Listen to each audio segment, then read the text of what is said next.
Good morning, good afternoon, good evening, folks. How you doing today? We are back with a wonderful guest, John Santos. Excuse me. How you doing, buddy? Doing pretty good. How about yourself? Hey, man, I had a great conversation. Loved your story. Love where you're at. Accidental landlords, house hacking, out of state, all great stuff. But I've got to ask some questions about out of state investing. I don't do it, never done it. And I thought I'd just ask you some silly questions. You cool with that? Oh, absolutely. Awesome.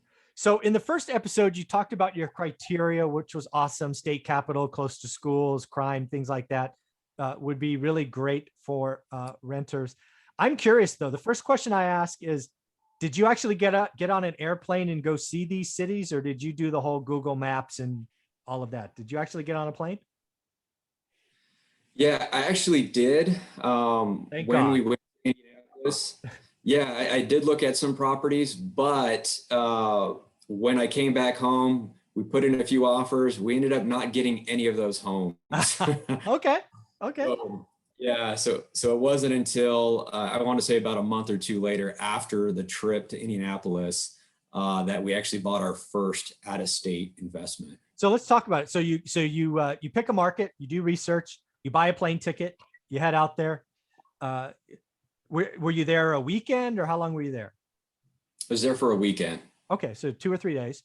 Mhm. What you probably lined up properties, probably lined up real estate agents. Did you line up property managers? I mean, how much did you kind of investigate Indianapolis? Yeah, so I actually started off with a property management company. Oh, cool. Okay. I did my research, interviewed several property managers, and just wrote down all the different fees that they charge and the different types of services that they offer. And once I got to a point where I was comfortable with one of them, I then dove deeper with them. Okay. With asking them questions on which areas do they recommend to invest, which areas to avoid. And so after, working with them for a couple of weeks, I then reached out to a buddy of mine who's a real estate investor here in California, who then helped me find a real estate agent in Indianapolis. Okay. So my buddy works for Keller Williams. He and another coworker of his went and interviewed some real estate agents in Indianapolis for me, which was something I didn't ask for, but was greatly appreciated. And he then found an agent for us, and she has been amazing when it comes to deals. So Awesome. One of the things I always advise out-of-state investors to think about is you got to have trusted boots on the ground.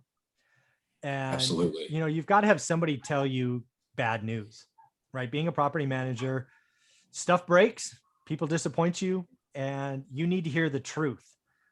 So how'd you have those conversations? Did you interview any other clients of the property manager, or how did you vet someone? Because I'm guessing the property manager is the one that's on the hook to tell you bad news. Yeah. So it started off with several basic questions: leasing fees, their monthly management fee. But then also I wanted to understand their system that they had in place. What is the typical threshold should a maintenance call comes in? What do they typically work with in regards to reaching out to the landlord and bringing this maintenance call up? And the threshold itself, is it set at 500? Is it set at 100? So some of them, they had a fixed rate. Some, were low and some were high. But the thing that I really appreciated with the property manager, and we actually tested two of them. Okay. So we found the one that we're still with today, who was managing our very first rental in Indiana. But then we wanted to test the water some more. So we went with our second choice when it came to the list of property managers that we interviewed. And when we bought our second rental there, we had them manage that second rental. And Interesting. a year to see, okay, how are things when dealing with these two property managers. And so one had a lot of bells and whistles, a lot of systems in place, which was really nice. But they also they were managing a lot of rentals. I want to say it was over 300. But we came to find out it was really hard to get in touch, with the owner or the folks that were managing our property themselves to get, more of the story on what was going on with some of the maintenance calls.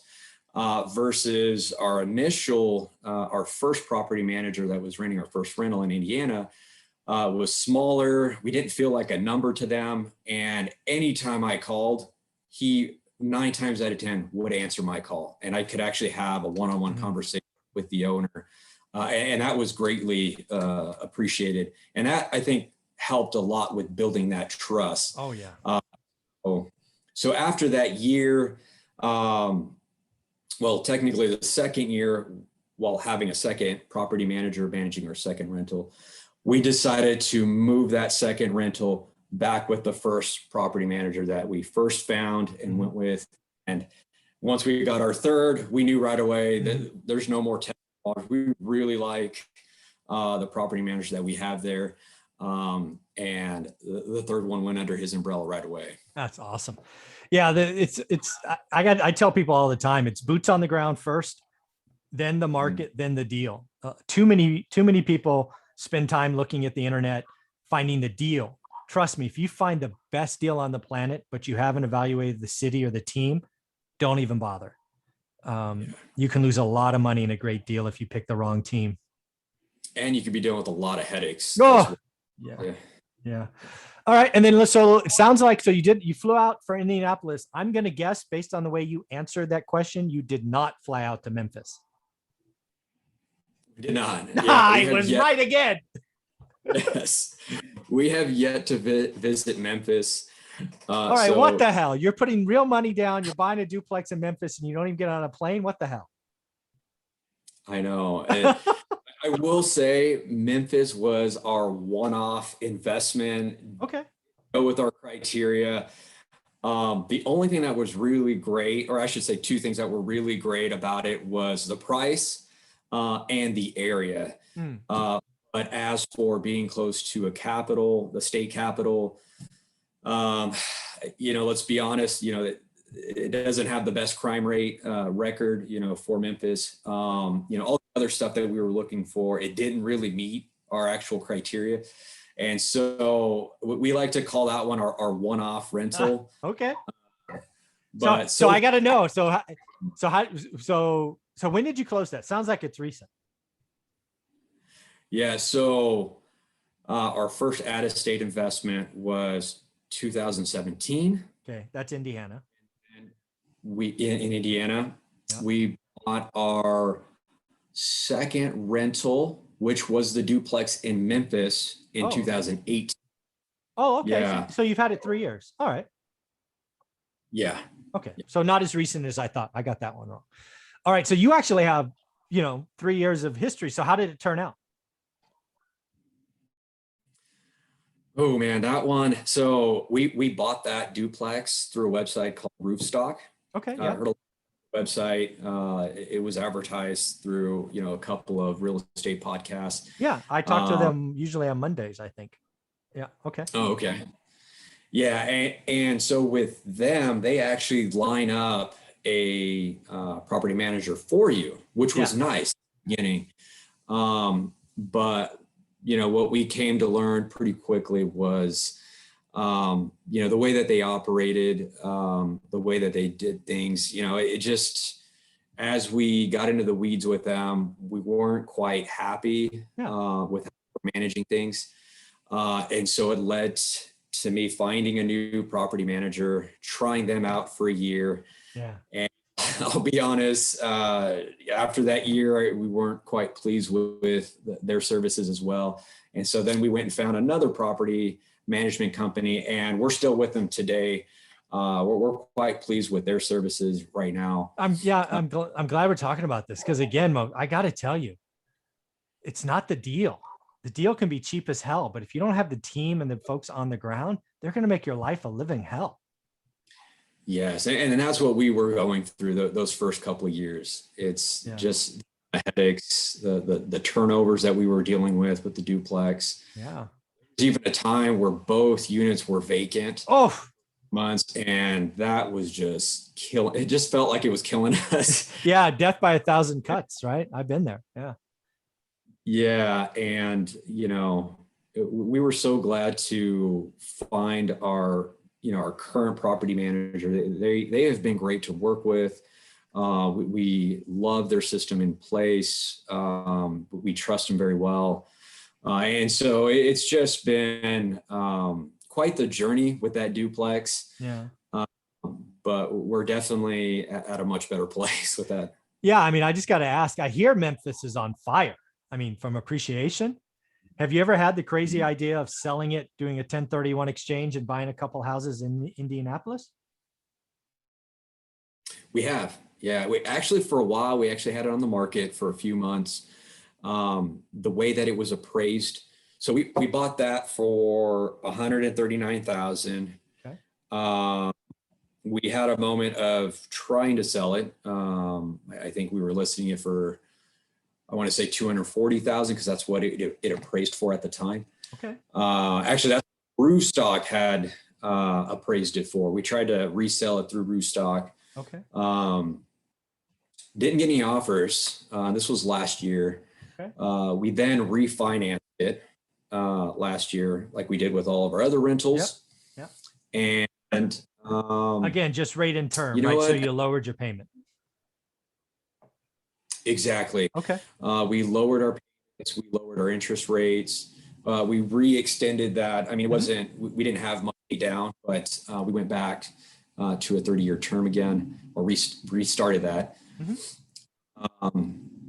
And yeah, so we do have that conversation even today, where we really enjoy investing in Indiana, the market that we're in. I think it's just going to be a matter of just pulling the trigger to just say, you know what? All right, let's just put it back in the market, but let's just be a little bit more aggressive with it. Yeah. So let's just play it out, because I've been doing this a long time. So 240 didn't sell. Let's maybe try 229 or 225. I'm just making stuff up now. So what is your loan balance? Sounds like your loan balance is 110, 115 ish. Yeah, I think it's right at 100K or just under 100K. Okay, so let's call it 100K. So you sell it at 2.25. You do a 1031 exchange. You pay 5 or 6%. Cut some closing costs. Bingo, bango. You probably walk away. With $105,000, maybe 110. That sits in a little escrow account at an intermediary. What could you do with 110 grand in Indianapolis? Like, could you buy 3 houses? My God. I could at least buy 2. Yeah, with 20%. I could definitely buy 2. All right, then let's play this out. I love playing devil's advocate. So let's say it's 2. What would those cash flow again? Because you already have 3, so you have the model. We talking $400, $300? I don't know. So if we can duplicate the rental we bought in January of this year, that property is cash flowing for us $700 a month. I've got a behind me. Yeah. Wow. I know we really did well with that one. All right. Well, what's the duplex cash flow in Memphis on a good month? It sounds like it's not always a good month. Just under 600. Okay, dude. What's the problem here? You can sell an asset that's making 600. That sounds like it's a problem, a headache, and a one-off. Then you can move that into an intermediary tax-free because you have a gain. Congratulations. And you could go buy 2 houses that even conservatively make 600 each. And then you consolidate and have less headache. What's the problem, brother?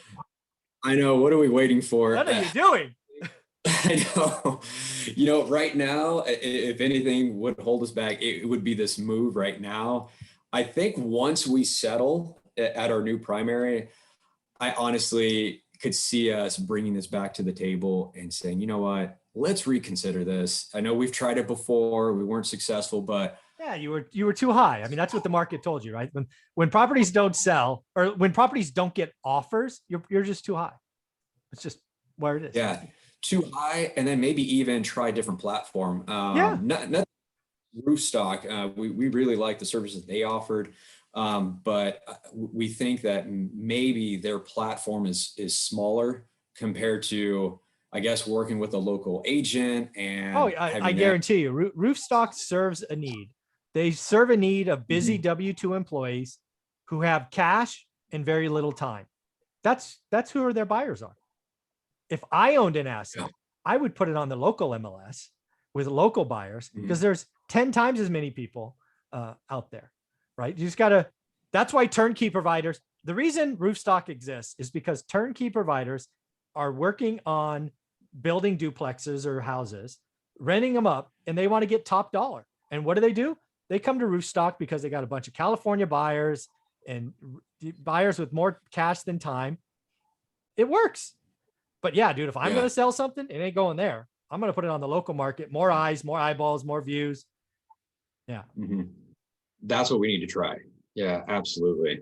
Yeah. And then, oh, by the way, you get to be shopping in Indianapolis with a property manager who you love and give them door number 4 and door number 5. And your cash flow goes up. I mean, I don't even understand what the problem is. This is like hurting my head. All right. What are we waiting for? What are you doing? You're living life to slow you down. I know. Yeah, I've got to bring that back to the table with my wife, and we really got to. Because again, I'm just doing the math, dude. You go from 4,000 to 4,500 just with a tax deferred exchange.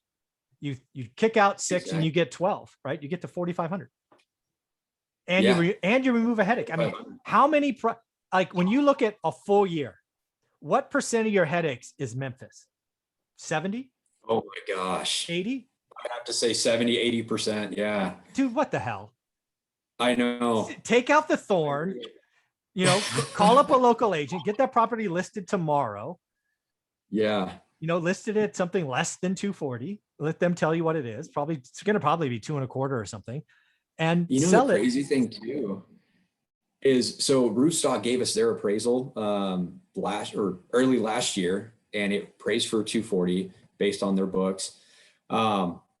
But when we refinanced, it appraised at 270, even higher. Jesus. It really surprised me. But go get off Roofstock, go to a local agent.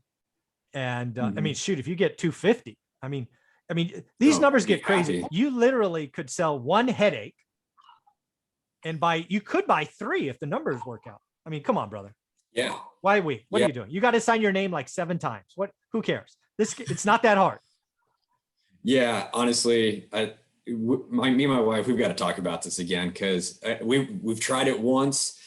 We have this conversation, I want to say once every 2 to 3 months to sell this. So it's probably going to be a matter of time where we really do it again and put it out in the market, and eventually go through that process, sell it, and then go look for 2, 3 more in Indiana. The market, we absolutely love it. And like you said, our property managers, they've been great. Yeah. So keep feeding them. All right. Once you find a team, feed them.